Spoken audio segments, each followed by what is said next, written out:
buscamos a personas trans que entren dentro de nuestro imaginario de cómo son, ¿no? O sea, como existe esta tokenización de que en el medio siempre pasa, ¿no? En los medios masivos siempre pasa. Pero entonces las marcas, por ejemplo, buscan a personas trans de cierto tipo de cuerpo, cierto tipo de narrativas que se acomodan a la misma narrativa cis, ¿no? Y entonces vemos a personas trans, hegemónicas, blancas, y estamos hablando de lo mismo, porque es parte del mismo problema. O estamos buscando a las personas trans más binarias, ¿no? Como el vato trans que es súper alto y que se va a ver súper bien con la ropa de mi marca y está fornido, ¿no? ¿Y qué hay de esos vatos trans que son femeninos? ¿O qué hay de esas personas no binarias que están súper en el medio? ¿O que un día viven de un lado y del otro? Ser trans es muy diverso en el mismo sentido en que la feminidad y la masculinidad son cosas muy diversas en todas las personas. Si tú vas a una casa y hay 3 hermanos hombres, cada uno de esos hermanos hombres, aunque hayan crecido en el mismo contexto, van a habitar la masculinidad de diferentes formas. Nos construimos a partir de las maneras en que recibimos el género, pero también en las maneras en las que nos resistimos a él muchas veces, ¿no? Y muchas veces de las maneras en las que yo fui socializado o socializada no son las mismas que otra persona, y de la misma forma no voy a resistir igual, ¿no? Entonces creo que muchas veces ser trans son un cúmulo de cosas de cómo nos da euforia de género, ¿no? Muchas veces en las narrativas dominantes hablamos sobre la disforia de género, y creo que hay muchísimas más evidencias de cómo se es trans o cómo descubrimos que somos trans a través de la euforia de género, de cómo nos sentimos felices al usar una prenda por primera vez, o usar un perfume que a lo mejor asociamos a las mujeres, o la primera vez que tu abuela te dice niño, ¿no? O sea, como cosas muy específicas que a la gente cisgénero no se les ocurriría. Y en el mismo sentido, siento que la identidad trans también está construida en esas resistencias, en cómo nos resistimos a esos impuestos sobre el género que han puesto nuestros cuerpos de forma muy... La visibilidad trans es muy importante, porque no somos visibles ni siquiera dentro de lo LGBT. O sea, incluso hay alianzas LGB en contra del OT. Y hace rato estábamos haciendo una actividad en la cual la instrucción era: escribe un hombre cis que admires, y tienes 30 segundos, rápido. Escribe una mujer cis que admires, rápido. Escribe una mujer trans que admires, tienes 30 segundos. Y escribe un hombre trans que admires, y algunos no contestaron. Escribe una persona no binaria que admires, y algunos no contestaron, ¿no? Y usualmente cuando admiramos a personas trans, somos las mismas personas trans o personas que sabemos sobre estos temas, pero no otro tipo de personas. Entonces seguimos viviendo como dentro de una burbuja donde pareciera que los temas trans no son temas de todas las personas. O sea, si yo actualmente estoy haciendo un documental sobre masculinidad y que he descubierto con mi transición, pareciera que estoy hablando de cómo estoy hablando de la transmasculinidad nada más, pero no, es una exploración de cómo mi identidad pone en cuestionamiento todas las maneras en las que nosotros hemos construido que somos hombres y mujeres. Y pareciera a la mirada cisgénero que son temas trans, pero no lo son. Son la historia de cómo ha estado construido el mundo y cómo hemos permitido que esas cosas se sigan contando. Y la narrativa trans se opone a eso, y por eso es importante el Día de la Visibilidad Trans.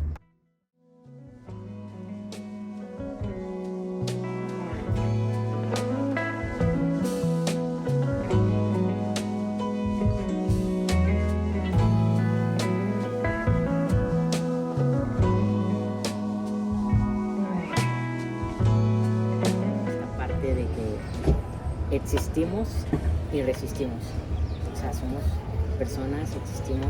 Es importante el nombrarnos, esta parte también del nombramiento, ¿no? O sea, de que sabernos personas trans. O sea, no solamente soy un hombre trans. O sea, yo cuando me presento siempre es como o sea, obviamente con personas con quien me siento seguro, es como que, pues soy un hombre trans y me siento orgulloso de serlo, ¿no? O sea, porque estoy existiendo y estoy resistiendo en un sistema donde nos rechazan, donde dicen es que tú no eres válida, tú no, pues no, o sea, no mereces incluso estar aquí, no sé, porque el promedio de vida de una persona trans es de 35 años aquí en México. Este día de la visibilidad trans, para muchas personas trans, o en lo personal, es un día para enorgullecerme de quién soy y de que estoy aquí, de que existo, que resisto, que pese a todo, aquí estoy, ¿no? Y pese a situaciones de ideaciones suicidas, de todo lo que sea, lo he podido sobrellevar. Y gracias a los espacios seguros que he encontrado, pues he sobrellevado toda esta cuestión. Y que sigo existiendo. Y este día para mí es un día de orgullo. Es un día de orgullo de mostrar mis colores, de que incluso, pues sí, puedo nombrarme, pues ser trans es un espectro muy grande, ¿no? O sea, el salir de la norma, el salir de estos espacios de no porque en algún momento de mi vida me dijeron tú eres así y tienes que ser así, o sea, ya no es como quedarme solo con esa visión, ¿no? O sea, es como que salir de esa norma, o sea, para mí es estar fuera de la norma a veces, o sea, no porque me decía, bueno, eres mujer y ahora decir, soy trans, entonces voy a hacer todo lo que me dijeron que era ser un hombre. Nos ven como un trastorno mental y es esta parte de también desestigmatizar esta cuestión de las personas trans, que no somos un trastorno mental, o sea, que la disforia dentro de nosotros no existe dentro de nosotros, sino que es el sistema que se ha encargado de crearnos esta disforia, que no es, o sea, no tiene por qué estar clasificado como un trastorno.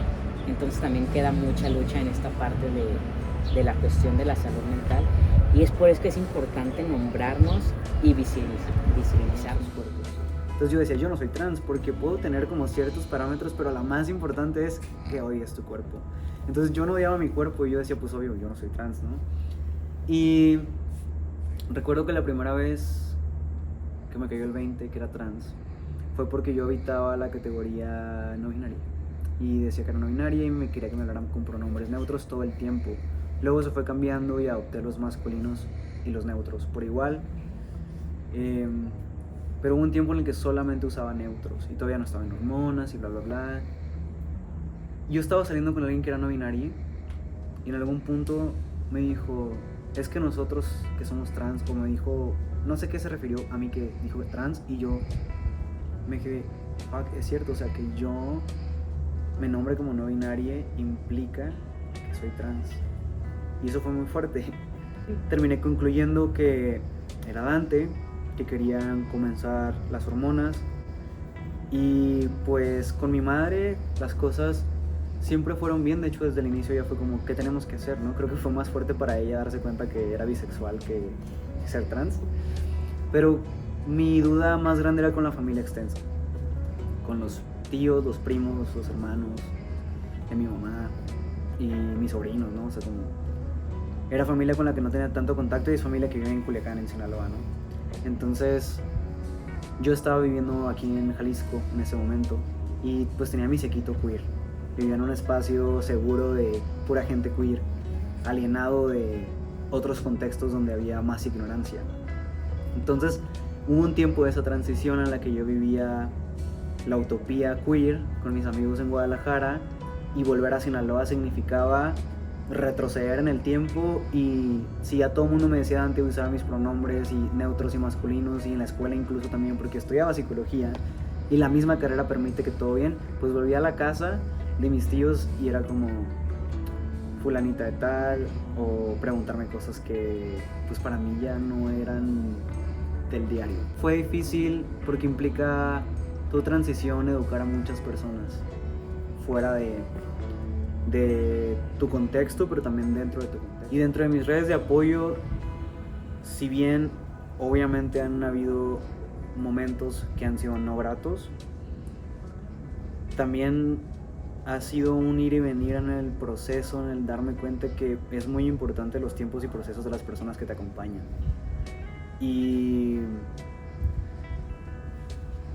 he encontrado que hay personas que yo no pensé que fueran a pues reaccionar también o a cuestionarlo junto conmigo y que lo han hecho, ¿no? O sea, por ejemplo, mi abuela de 80 y tantos años en su momento, pues desde que le dije que era Dante nunca se equivocó, ni una sola vez, ¿no? Y quizás no me decía hijo, quizás no me decía niño, pero me decía Dante. Y la primera vez que me dijo niño, yo me acuerdo que se rió y me dijo, ja, ja, ja, ¿te diste cuenta? Yo siempre te digo Dante. Entonces eso fue su manera de decirme, sí te veo, ¿no? Sí te veo. Y creo que esto es algo que también tenemos que recordar nosotros en nuestras identidades, porque creo que se nos olvida en el proceso de siempre querer que las cosas sean ya rápido. Pronto se nos olvida que así es como... También es un duelo para nosotros transicionar de la identidad que desertamos. Y de la misma forma las personas que nos quieren. Hay que poner límites, pero pues también no hay que ser tan reaccionarios. Justo las cosas que me interesan y a las que me dedico permiten que tenga bastantes espacios seguros, porque tanto la psicología como el arte son espacios donde las personas son más abiertas a conocer otros mundos, y ambos son lugares donde nos acercamos desde la perspectiva, o sea, como académica, a conocer esos mundos. Entonces eso ha permitido que yo me rodee de personas que además cuestionan junto conmigo, no me cuestionan junto conmigo, y eso creo que es muy importante. Porque, o sea, yo desde los 14 años me he identificado como parte de la comunidad LGBT. O sea, a los 14 años yo me identificaba pues, como una mujer bisexual. Ya después entro a la prepa y digo, no, pues me identifico más como una mujer lesbiana, ¿no? O sea, ya era como... Entro a la universidad y como en cuarto semestre, recuerdo, o sea, pasamos con una clase donde hablamos de esta cuestión de orientación e identidad de género, y ahí fue cuando me hizo como clic, como de que creo que soy un hombre trans, ¿no? O sea, fue como que empecé a ver mi historia, entonces dije, no, es que sí. O sea, en ese momento iba a terapia, me di cuenta que sí, pues era un hombre trans. Y ya hasta ese momento que ya me identifiqué como un hombre trans y que empecé a ver otras realidades que como mujer lesbiana no veía o que anteriormente no había querido ver, que es cuando entró al mundo del activismo, es que hace falta mucho trabajo, hace falta mucha visibilización, hace falta un chingo de cosas. Y fue hasta ese momento que dije, no, es que creo que está en mis manos poder ser algo. Ha sido un poco difícil con mi familia nuclear, que de hecho pues yo me tuve que ir de casa un tiempo por esta parte, porque pues yo ya quería iniciar mi transición. Yo les dije, ¿saben qué? Pues es algo que yo no pienso detener y ustedes no quieren ver. Entonces me alejo de con ustedes y pues ahí nos vemos. Lamentablemente pues por la pandemia y otras cuestiones de salud pues tuve que regresar con ellos, pero ya regresé con otro chip con ellos. O sea, fue como que ya no estar en guerra, que yo sé que en algún momento lo van a entender, lo van a comprender, pero ya no me desgasto con ellos. Ya es como que ya no me generan esa intranquilidad que en algún momento me generaron. Mis amigues siempre han sido mis amigues, siempre ellos, y mis primos y mis primas siempre, o sea, de hecho, o sea, para mí estar con ellos es como un curita, o sea, si yo paso una mal semana o lo que sea, para mí estar con ellos, pues como por ejemplo, o sea, cuando inició la pandemia, esta parte de que tuve que regresar a casa de mis papás y estar todo el día en un lugar donde yo no me sentía seguro de que no sé. Pero pues por lo menos pues mis primos también estaban, fue como que pues vente a la casa. Entonces yo pasaba, aparte que viven cerca de mi casa, entonces era como que yo pasaba semanas enteras ahí en casa de mis primas y mi tía, que es su mamá de ellas. Recuerdo mucho el día que yo le dije, ¿no? Que soy una persona trans, que me identificamos como un hombre trans. Ella me dijo, pues a mí no me importa si eres hombre, si eres mujer, quien te guste o te deje de gustar, a mí me importa que seas feliz.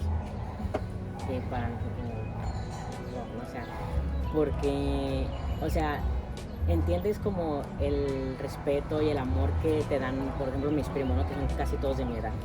Y pues entiendo un poquito como esa idea de que pues ya somos una nueva generación, se entiende el apoyo. pero ya que una persona más grande te dé ese apoyo y sobre todo un familiar, es como wow. Y aparte, o sea, esa tía para mí es como mi segunda mamá. Entonces, o sea, que ella me diera como su respaldo, su apapacho, es como wow, o sea, también ella es totalmente mi espacio seguro, o sea, y no solamente en mi transición, sino en todos los aspectos de mi vida. Entonces, cuando existe la visibilidad de las personas trans o el día de la visibilidad trans, podemos hacer visibles las muchas luchas, las muchas formas que las personas trans están habitando espacios.